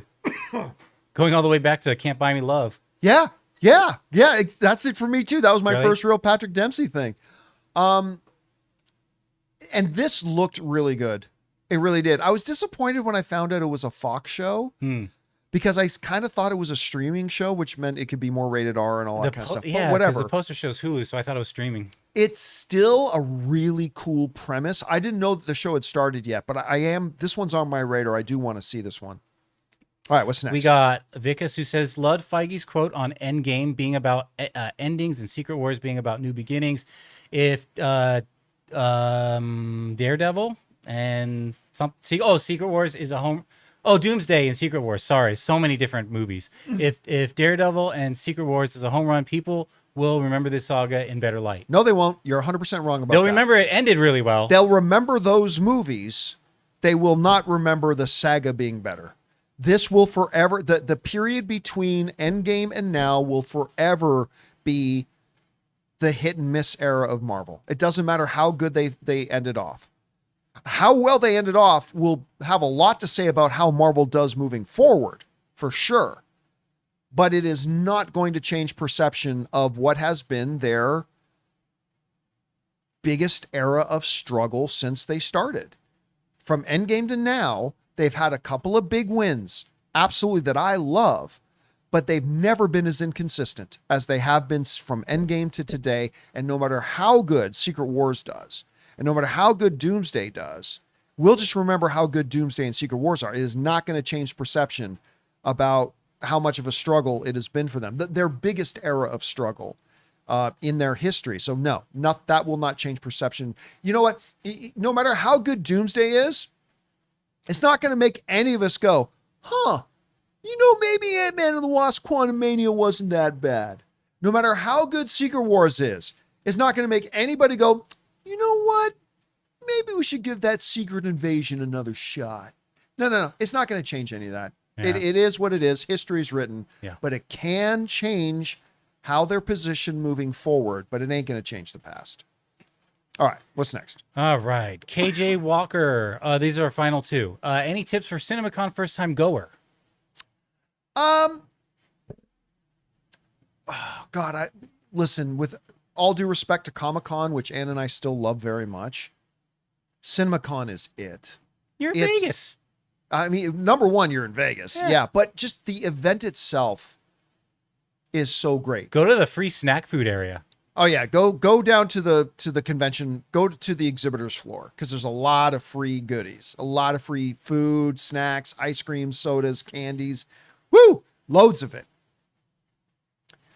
I will say the biggest thing you need to keep in mind when you go, though, is you have to understand this is not a fan event. It is not made for you. It's not made for me. It is not a fan event. It's not meant to have fans there. It's not a fan experience. There's not going to be autograph places. No. It's not. It's an industry event. It is for movie theater owners. That's it. And as long as you understand that this is not a fan event, there's not going to all be these things for fans. No, it's going to have none of that, because that's not what it is. It's an industry event. And as long as you keep that in mind and understand that, and also get in line for the presentations as early as you can, there's enough seats for everybody. You just want to make sure you get good seats. It's not like Comic-Con where only 6% of the people who go can actually get into Hall H.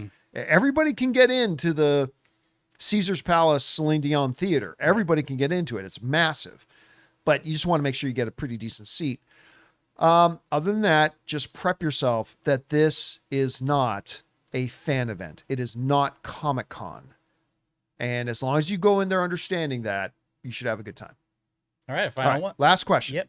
Vika says, rest in peace, Hollywood. If Dance 2.0 is this good, only a matter of a couple years at most now, right? Overreaction? No, like what's going to happen is that Hollywood studios, actors, the unions, they're all going to sue these places out of existence.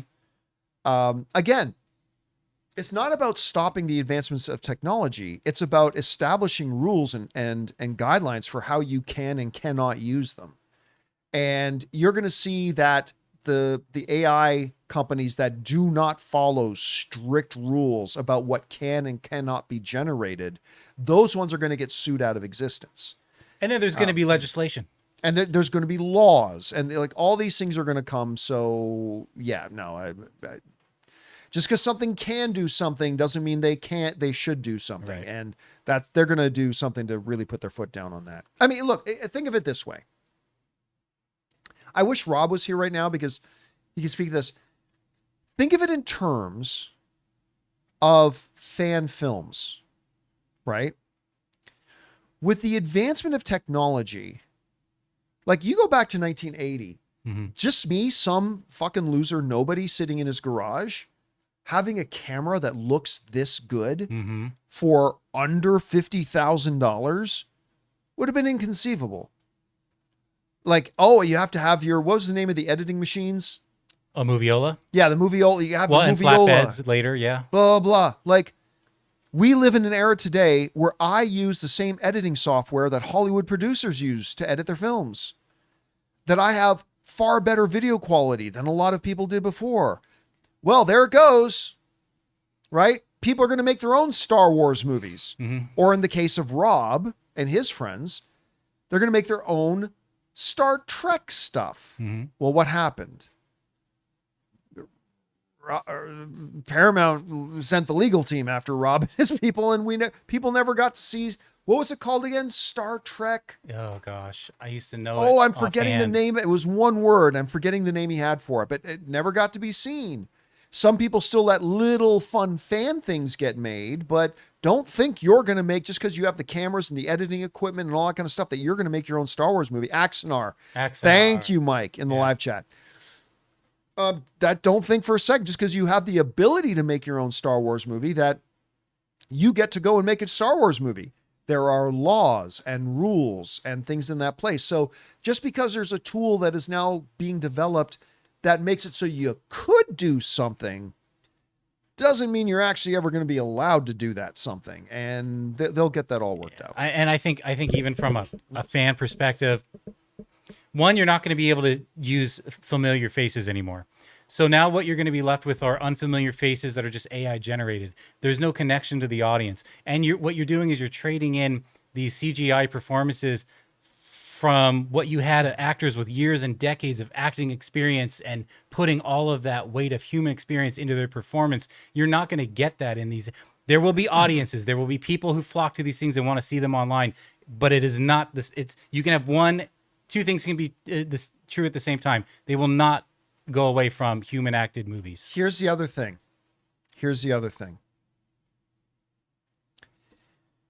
The novelty is going to wear off. Yeah. If you don't believe me, remember for about 3 months, deep fakes were the biggest thing in the world. Mm-hmm. That was one of the core things of my issues that was going on at Collider. They thought everything was going to be, we're going to build everything around deep fakes. I'm like, okay, I'm out. But for about 3 months, deep fakes were the biggest thing in the world, and deep fake videos like blew up. But what happened was, after a couple of months, people just got, okay, the novelty's worn off. We get it. The deep fake stuff, you can do that stuff. And it wore off. Right now, there's this incredible novelty factor too with this, because it's something we've never seen before. Yeah. Like it's like this Pitt cruise fight thing is something we've never seen before. But what happens in 2 or 3 months when we realize, we've seen 1 million of these now? Yep. Everybody can make these. It's super exciting, and it's different because it's still advancing and we're seeing things we've never done before. But at some point, it's going to be the next deep fake, which is, people are just going to kind of get tired of it. AI is going to. It's been there. We've seen it. We understand everybody can do this if they wanted to. There's nothing special about it anymore. And I think the novelty will wear off. Not immediately, because again, it's still advancing. But we're getting close now to the end game of it. And at that point, people are just going to lose interest in it, I think. I agree. All right, guys. And that'll do it for today's installment of the John Campea Show. Guys, thank you so much for being here. And you could be doing 1 million other things today and right now, and instead you choose to come and hang out with us and everybody else in the community. Thanks so much for doing that. It is not lost on us how big of a deal that is. And we are so appreciative of you and being here and hanging out with us. And it means the world to us. So thank you for that, guys. A big thank you, of course, to Mr. Robert Meyer Burnett, our technical producer, Jonathan Voico. See you guys later. My name's John Campea. And until tomorrow, my friends, bye-bye.